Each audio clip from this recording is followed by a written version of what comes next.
네, 이번 주 공중파 정규 뉴스건 아니면 일반 뉴스건 경제면은 이 SK바이오팜 얘기가 안 들어간 것이 없을 정도로 세간의 관심이 가장 뜨거웠습니다. 과연 그 진실은 무엇인지 좀 깊이 있게 좀 파보려고 오늘 또 한 분 모셨고요. 흥국증권 리서치 센터 스몰캡 애널리스트입니다. 최종경 팀장이 함께 하시겠습니다. 어서 오십시오. 안녕하십니까? 네. 팀장이 이렇게 불려도 맞죠? 예, 맞습니다. 네네네네.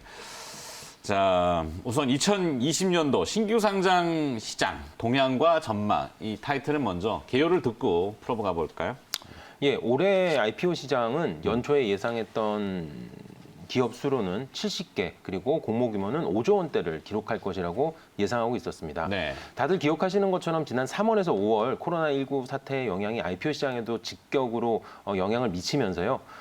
3개월 동안 수요 예측을 진행한 기업이 1개에 불과할 정도로 보릿고개를 넘었습니다. 이 보릿고개를 넘는 동안 많은 기업들이 청구서를 접수하거나 그리고 심사 승인을 완료를 하면서 70개 기업에 대한 전망에 대해서는 제가 특별히 걱정을 하지 않고 유지를 하고 있었는데 공모 규모 5조 원대가 조금씩 걱정되는 상황이 있었습니다. 네. 그때 당시에 나타난 게 바로 SK바이오팜의 증권신고서가 공개되면서 이제 6월, 7월부터 IPO 시장도 개수적인 측면이나 규모적인 측면에서 모두 화려하게 부활을 해놓은 상황입니다. SK바이오팜에 대해서는 오늘 또 자세히 말씀을 드릴 거고요.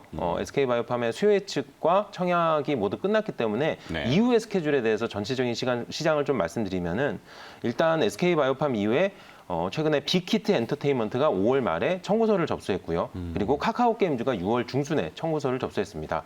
모두 시가총액 기준으로 조 원대 이상의 규모가 기대되는 대형급의 기업들이고요.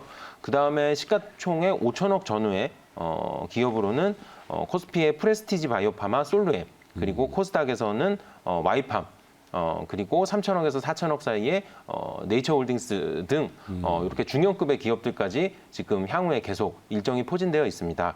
제가 한 가지 소개시켜드리고 싶은 아이디어 중에 하나는 제가 네. 2015년부터 2019년까지 청구서를 접수해서 신규 상장한 기업들의 그 과정들을 다 이렇게 날짜로 한번 체크를 해보니까 평균 청구서 접수일 기준으로 약 4개월 반이 소요가 됩니다. 그래서 5월 말에 청구서를 접수한 빅히트 엔터나 6월 중순에 청구서를 접수한 카카오 게임즈의 신규 상장 일자를 미리 한번 가늠해 보시는 것도 중요한 아이디어라고 말씀드리고 있습니다. 한 4개월에서 5개월 정도. 네, 정확히 134일이 평균적으로 걸렸고요. 날짜까지. 네, 그래서 약 4개월 반 정도라고 보시면 되고 네. 요거에 따라서 보시면은 빅히트 엔터는 10월 말이나 11월 초, 그리고 카카오 게임즈는 11월 중순 정도의 신규 상장이 지금 예상되고 있는 상황입니다. 네, 정확한 건 아니더라도. 그렇죠. 과거의 평균치를 볼 때 그 정도 정상적인 진도를 밟으면 그렇게 된다는 말씀입니다. 특별한 이변이 없는 한. 그리고 그 즈음에서는 또 관련 기업도 언급이 되고 실제 공모를 준비하는 그런 순서도 있으니까 참고해 보시면 큰 도움이 되겠네요. 네. 자, SK바이오팜이 지난주 17일, 18일 국내 기관 수요 예측을 진행했죠. 560조 원으로 제가 567조 원인가요? 네, 정확히는 560조 원대로 기약이 되는데 수요 예측 공모에 확정 공모가 발표되었죠. 결과는 어땠나요? 네, 말씀하신 것처럼 지난주에는 기관들의 수요 예측이 있었고요. 그리고 이번 주에는 일반 투자자들까지 포함된 청약이 다 마무리가 됐습니다. 공모 확정가가 발표가 되었는데 공모 희망가 상단인 49,000원에 확정이 되었고요. 요 49,000원은 49,000원을 제시한 기관은 전체 수요 예측 기관 중에 10%에 불과했고 네. 나머지 90%의 기관은 모두 초과해서 적었기 때문에 사실 시장의 컨센서스보다 조금 낮게 나왔다고도 말씀드릴 수 있습니다. 저 49,000원 상단은 기업 SK바이오팜에서 가이드를 준 건가요? 보통은 이제 증권신고서가 나가기 전에 네. 주관사, 증권사하고 발행사, 회사와 거래소가 아주 치열한 협의로. 그 협의를 통해서 공모가 밴드가 정해지는데 네. 그 밴드는 이제 시장에 제시하는 약간 가이던스 같은 성격이 있어요. 그렇죠. 초과할 수도 있고 미달될 수도 있습니다. 그러나 이번 같은 경우는 상단을 초과하는 수요가 많았음에도 불구하고 상단이 결정된 거는 시장의 컨센서스 대비 조금 낮게 결정됐다고 말씀드리고 있고요. 네. 요 49,000원 기준으로 시가총액은 3.8조 원입니다. 언급해 주셨던 것처럼 기관 내 경쟁률은 836대 1이 나올 정도로 굉장히 흥행에 성공을 했고요. 특히 그 내용면을 볼 때 3개월이나 6개월 이상 확약, 그러니까 그 기간 동안 기관이 자진해서 팔지 않겠다는 비율이 70%를 넘을 정도로 기관들의 그 선호도가 굉장히 뜨거웠습니다. 이번 주에 있었던 일반 투자자들의 청약에 대해서 정리를 해드리면은 이 네. 역시도 굉장히 높은 323대 1이라는 물량 기준의 경쟁률이 나왔고요. 무엇보다도 청약 증거금이 31조 원 가까이 모였습니다. 그렇죠. 이 금액은 2014년도에 기록했던 제일모직의 30조 649억 원의 기록을 깬 지금 국내 증권 역사상 역대 최대 청약 증거금이 모였다고 말씀드릴 수 있습니다. 네. 한마디로 기관이나 일반 투자자 모두 굉장히 빅히트를 친 상태입니다. 그러니까 뭐 묻지 마, 뭐 닥치고 사, 뭐 이런 거의 개념으로 SK바이오팜은 정말 뜨거웠어요. 아직 이제 상장도 안 했는데 뭐 대충 시장 평가는 7월 1일 이제 상장인데 시초가는 공모가 49,000원에 이제 200% 2배 주잖아요. 그러면 98,000원 이렇게 네. 되고 98,000원에 상한가 30% 적용하면은 대충 뭐 한 127,500원 뭐 정확히 저도 이제 계산 안 해봤지만. 127,000원대. 예, 산수적으로 첫날에 그만큼 가격까지 찍을 수는 있죠. 예. 네. 그렇게 되면은 시총이 지금 공모가 49,000원 기준으로 3조 8천원인데 12만 원대면은 이게 시가총액이 한 10조 원 가까이도 가야 네. 네, 10조 원이 조금 넘을 수도 있습니다. 예. 물론 그 다음 날부터 시세 또 봐야 되겠지만. 네, 물론입니다.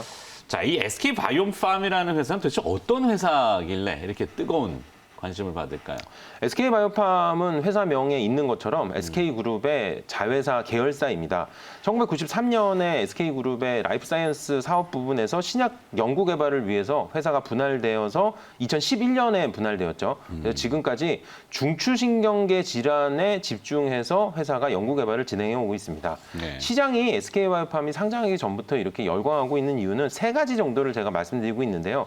첫 번째는 중추신경계 질환에 집중된 신약 파이프라인 가치가 워낙에 높다고 말씀드리고 있고요.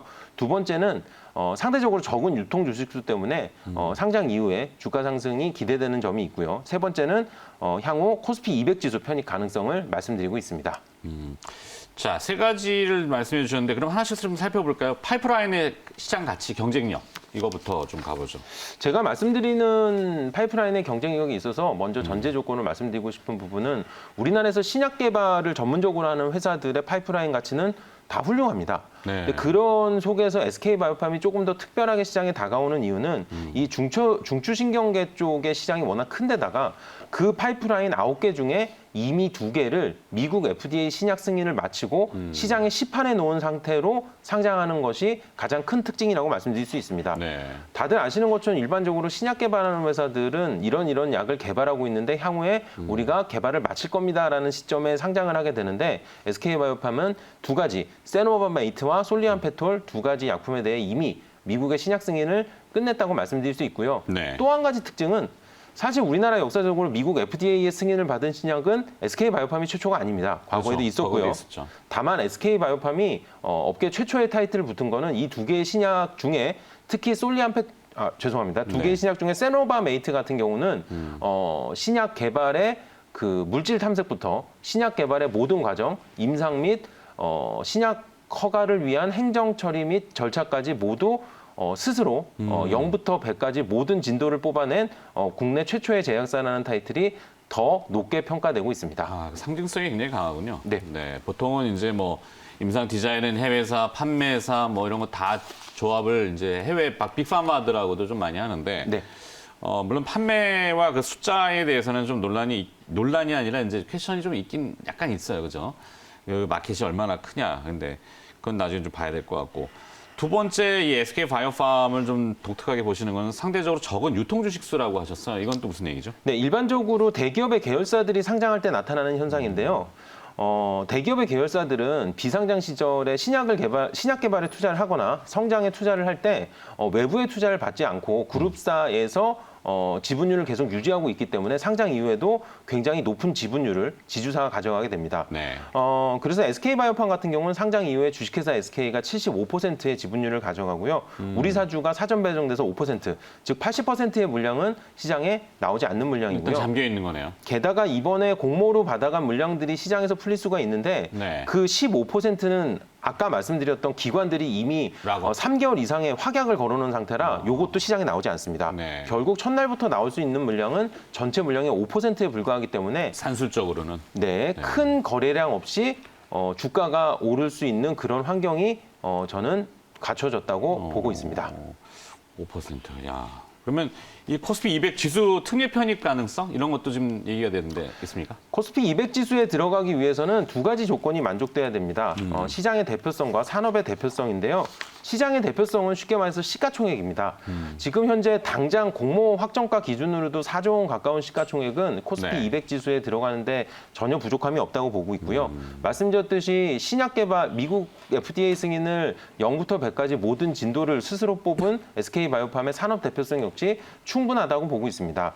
남은 거는 사실 언제 편입되냐는 문제인데요. 언급하셨던 것처럼 코스피 200에 편입되는 방법은 두 가지가 있습니다. 정기 변경과 수시 변경이 있고요. 정기 변경은 남은 일정이 2020년 12월에 편입이 가능하고요. 수시 변경은 상장 이후에 15 매매 거래일 동안 코스피 상위 시가총액 50일을 유지한다면 그 다음에 코스피 200 편입에 대한 평가가 가능할 거라고 보고 있습니다. 개인적인 전망은 2020년 12월에 정기 변경으로 편입될 거라고 현재는 전망하고 있는 상황입니다. 네. 언제? 12월? 네, 12월입니다. 근데 좀 빨라질 수도 사실 있죠. 네, 수시 변경을 통해서는 충분히 빨라질 수가 있고요. 네. 저는 개인적으로 정기 변경 12월에 편입을 예상하는 이유는 네. 과거에 신규 상장에서 코스피 200에 편입되었던 기업들, 이노션, LIG 넥슨, 삼성바이오로직스, 넷마블 등등의 사례를 볼 때 삼성바이오로직스의 경우 2016년 11월에 상장돼서 이듬해 17년 6월에 정기 변경을 통해서 들어왔고요. 네. 넷마블 역시 2017년 5월에 상장돼서 2017년 6월 정기 변경을 통해서 들어왔던 사례를 비춰본 결과 수시 변경보다는 정기 변경 쪽으로 무게를 두고 예상하고 있는 상황입니다. 그렇죠. 시가총액이 이제 중요하겠군요. 만약에 좀 과도하게 커지면 이 트래킹 에러 발생 때문에 좀 뭐 거래소도 고민을 할 거고. 삼성바이오로직스가 지금 53조, 셀트리온이 한 40 몇 조 되니까. 네. 삼성바이오로직스의 상장에도 시장의 대표성이나 산업의 대표성을 놓고 볼 때 수시 변경의 조건은 충분히 있었습니다. 그럼에도 불구하고 정기 변경으로 진행됐던 것은 네. SK바이오팜 사례도 참고해 볼 만한 사례로 말씀드리고 있습니다. 그렇죠. 자, 인덱스에 편입되는 거에 따라서 이제 그 기관 투자자의 수급이나 뭐 외국인도 수급이 또 중요할 텐데. 결론적으로 SK바이오팜에 대한 투자 전략을 좀 제시해 주신다면. 이제 수혜측과 청약은 다 끝났습니다. 7월 2일 신규 상장돼서 거래가 시작돼야 되는데 시장의 기대가 큰 만큼 첫날부터 첫 주 1일부터 5 거래일 동안의 주가 변동성도 클 거라고 예상하고 있습니다. 네. 시장이 막상 상장되고 나서 주가 변동성이 크고 거래량이 변동이 클 때는 빨리 그 투자 결정을 내리기 어렵기 때문에 투자자 여러분들께서는 첫날 내가 이 가격대면은 쫓아붙겠다는 가격을 미리 설정하시고 7월 2일 SK바이오팜의 상장일을 대비하시기를 추천드리고 있습니다. 네, 알겠습니다. 자, 그 녀석이 왔습니다. 네, 그 녀석이라고 하면 좀 그렇지만 굵직한 대원대 SK바이오팜이 왔기 때문에 계속 들여다보고 있고요. 오늘 도움 말씀 주신 분은 흥국증권 리서치 센터 스몰캡의 최종경 팀장이었습니다. 고맙습니다. 감사합니다.